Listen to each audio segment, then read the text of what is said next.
So I came across this in Yeah. Paul David's video recently. Yeah. Because that's how John Frusciante drives Yeah. his old Fender amp. Yes. Okay. And So, that's part of that.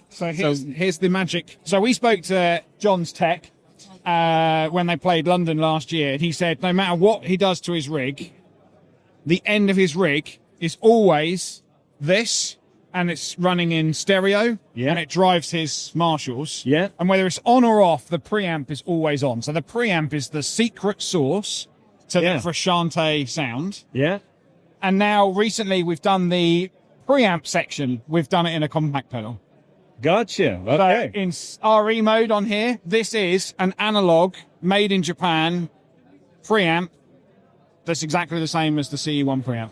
So you buy this, you run that into the front of your Marshall, and you might get close to John Frusciante. if you follow some of our lessons for John Frusciante and also dedicate your life, because he's what a player. Well, it's the reason I'm here today. Really? Absolutely. So you don't, what particular song or album was it? I remember flicking through the music channels with my sister. Do you remember when, like, some people had Sky, we had Sky, and you'd flick up and down through the music channels? Californication, that music video.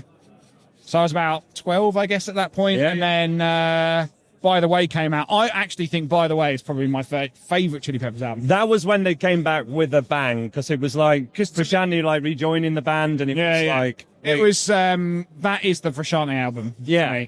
All the doo-wop stuff and the guitar sound and... Yeah. I feel like they were bigger in the UK at that point as well. There was more of a Californication. It was maybe, they maybe didn't tour as much over the UK. It was just the music video. I'm here with Matt from Boss. Matt, how are you? I am good. Good to see you again, mate. Good to see you too. I only ever see you here. That's the only reason I come. That's it, just to see you. And other wonderful people, and to check out what's new with Boss. So what's new with Boss in 2025? What's new with Boss? So we've got a couple of things come round. One of the things, I guess, is a kind of mixture of stuff that's been out for a little while, maybe a year or so. But we thought we'd do an old versus new. Okay. Oh, nice. Okay. Comparison stuff, that never goes down well with anyone on new. Well, we just wanted to tell a bit more of a story. So let's start with the 80s. Go for it.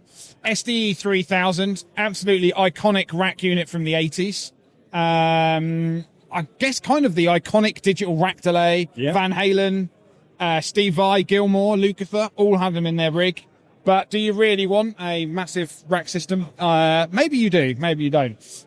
So we've made a compact version of it. Amazing. So this is basically everything that's in the rack unit in a compact pedal, full stereo, and it's got the iconic SDE modulation, which is like more of a kind of like triangle modulation, so it sounds a bit different to anything else. Full stereo, and then the unique thing here is it's actually got 2 delay lines, so you can kind of do this like big stereo Van Halen thing. Yeah. So we've got that. It's definitely worth coming and checking out. Will do. Of course, most people know the Space Echo. Of course. This has been out for a little while now, but we've got the compact and the bigger version of it. And before we dig in and try some of these things out, I'd like you to tell Fraser in particular, I don't think there's many rock stars or famous guitar players you haven't met at this point. Would you say that's correct? Okay. When I say, Fraser's meeting you for the first time, Yeah. is there any stories or anecdotes that come to mind when I say about that kind of thing? I remember last year there was a Johnny Marr one, and is there something else along a similar line? Man, that is really tough. I'm trying to think of the person I've met that I was... Just one. Who was the best? Who was the best? I mean, the fact that you have to think about it is a good sign. I must admit, I guess for me, so the ultimate for me was when we developed the DM101, which is just down there, which is our analog delay. I got to meet Ed O Brien from Radiohead. From Radiohead, yeah. Yeah, and I told him about this pedal, and I said, look, I tested the prototype, and I know you love Deluxe Memory Man, and I was like, I have to model it.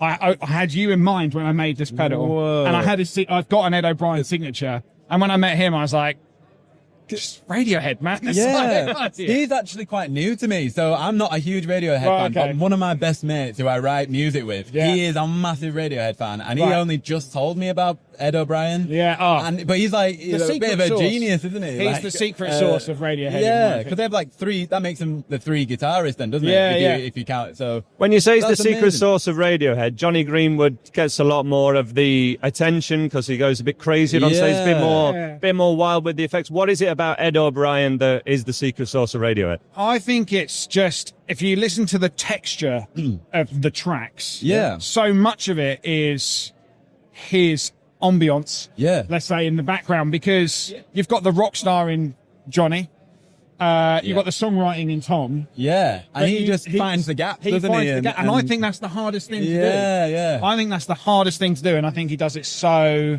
well. Wow, right. Okay. So I think, for me, they wouldn't be the same. Now, That's really I started cool. playing guitar because of John Frusciante and Johnny Greenwood and probably Tom Morello. yeah. And I have met Johnny Greenwood as well. And when I met him, I was actually speechless. Like, I was like, I can imagine he has that unbelievable aura. But actually sitting down and talking about gear with Ed O'Brien, like being able to talk like we're talking now about gear is magical. Yeah.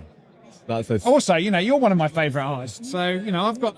Shucks. Well, I think we had a few drinks in America. That's probably our anecdote. Yeah. It's funny. I was saying earlier, we go to California, to NAMM and things like that, and half the time I'm meeting people literally between London and Brighton. Yeah. And Guildford. There's pretty much a triangle around here. Yeah. But we have to come to these guitar shows to meet people, and that's why we recommend you guys come down to these guitar shows, 100%. support in-person stuff, because you will end up finding stuff that you couldn't Google or couldn't search on YouTube, and that wasn't going to pop up to you, like those stories there that you've just shared, and about the history of stuff and the influence people have. I guess I would say is in the marketeer in me would say, don't forget to check out Roland Store London.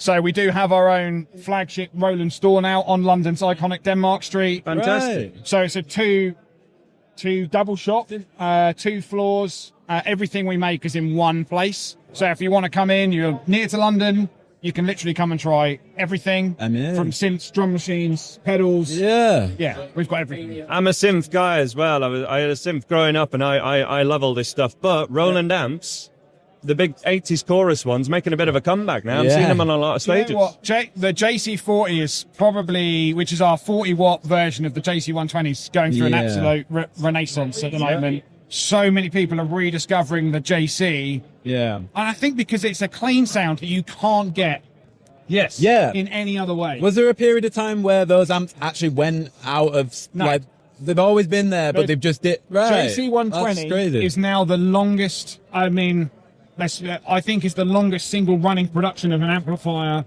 ever. So we've made JC120 since 1974 or 75, and we haven't never not made a JC120. Wow. So how many other amp brands have made the same amp model since when you think of 1975 or whatever? Without a lot of tinkering or some sort of Mark II and Mark I can't. So I think JC120 is just one of the most iconic amps ever made. Great. Oh man. Yeah. There you go. That's super cool. Check them out, Roland and Boss. Thank you very much, Matt. Yeah. Cheers, man. Thank you.